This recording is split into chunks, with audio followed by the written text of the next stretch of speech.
Today I'm focused on leadership legacy. This is all about hearing people in your workplace and leaving those people, leaving the organizations, and leaving yourself in a better position. So, leadership legacy does include you, it doesn't exclude you.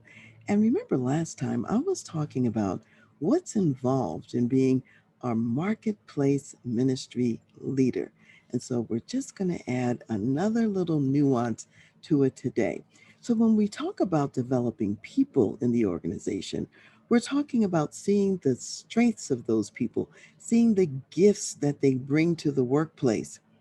And when we see those strengths, when we see those gifts, we want to see the beauty in each person and to further develop the beauty that they're bringing. You want to identify what do they need in order to continue to do their best or to step up and do even better than they have been doing. Some people need a word of encouragement, and other people might need a little kick in the rear end, a little bit of a rebuke because they really haven't been living up to their potential and up to their true gifts. So it'll be different for each person. The bottom line, when you are a ministry leader in the workplace, you are functioning as a mirror, and you're holding up a mirror so that people can see themselves, so that you can then help them to call themselves to their higher selves. That's really what we're talking about in terms of being that marketplace ministry leader. When we look at it from the organizational lens, you're asking the organization that you're leading and you're saying, what is it that we stand for? How are we treating our customers? How are we treating our partners, our suppliers, our clients? There are some ethical ways of doing business, ethical ways of showing up. And you want to be constantly evaluating whether or not you are actually leading in the ethical manner we're talking about. So you're holding up the mirror this time, not only just to individuals, but to the organization itself. How well are you living out the values that you espouse and that you say that you believe in? How consistent is that process? Then, for yourself, when you have served and fulfilled your mission in the workplace, the question becomes, what is next for you? Just because you retire from the workplace doesn't mean that you retire from your legacy. It doesn't mean you retire from being a ministry leader in some other capacity. So when you are looking at legacy, you're leaving people better, you're leaving the organization better, and you're also defining what is next for you. And think about it this way: God works in a 360-degree way, meaning He's not going to resource individuals in the organization and leave you out. You too are going to be developed and resourced in some way as a result of your service, so that at some point He can say, well done, good and faithful servant, for the work that you have put in. So I want to just remind you that I am currently conducting a number of exciting interviews. I am interviewing people who are Christian leaders in mid to large size secular corporations. And I want to know more about your leadership journey.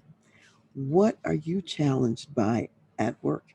What makes it difficult to leave the legacy that you feel that you've been called to leave in the organization? What's getting in the way? And if you were to become more intentional, what might that look like? And what kind of legacy could you leave?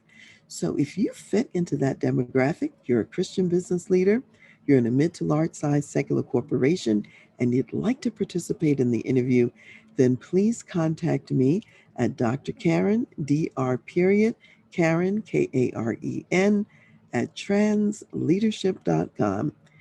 And I'll make sure I get you on my calendar to interview you for this very important project. And I didn't mention this before. Anyone who's interviewed, whatever information I discover and whatever I write up about it, all of the interviewees will receive that information.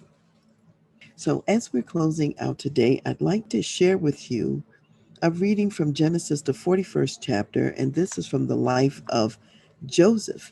And we know that Joseph had been enslaved down in Egypt because his brothers had sold him into slavery. And at some point, he ends up working for the Pharaoh and he becomes the ruler, in essence, over all of Egypt because of the gifts and talents that he was bringing to the secular marketplace, if you will.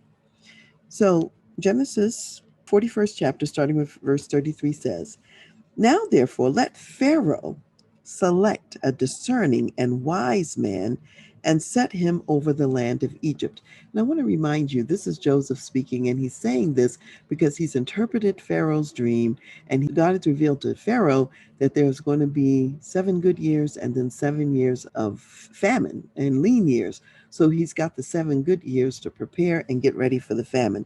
So Joseph is saying to the Pharaoh, select somebody who's discerning, select somebody who's wise, set them over all the land of Egypt. And Joseph was the one who had interpreted Pharaoh's dream.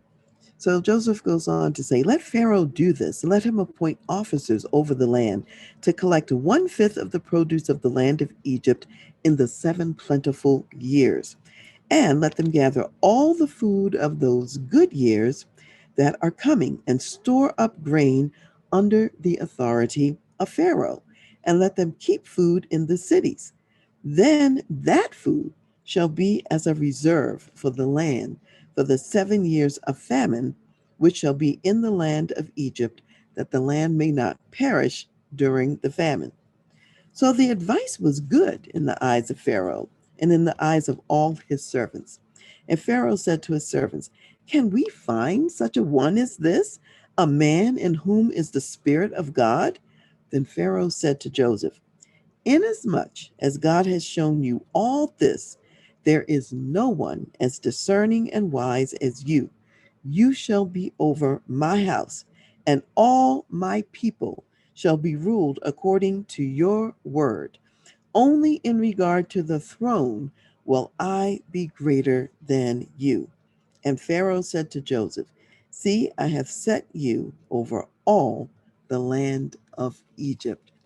So, what I say to you today is when you are serving well, when you are using the gifts and talents that God gave you in the secular workplace, it benefits those leaders and those organizations and those countries that you serve.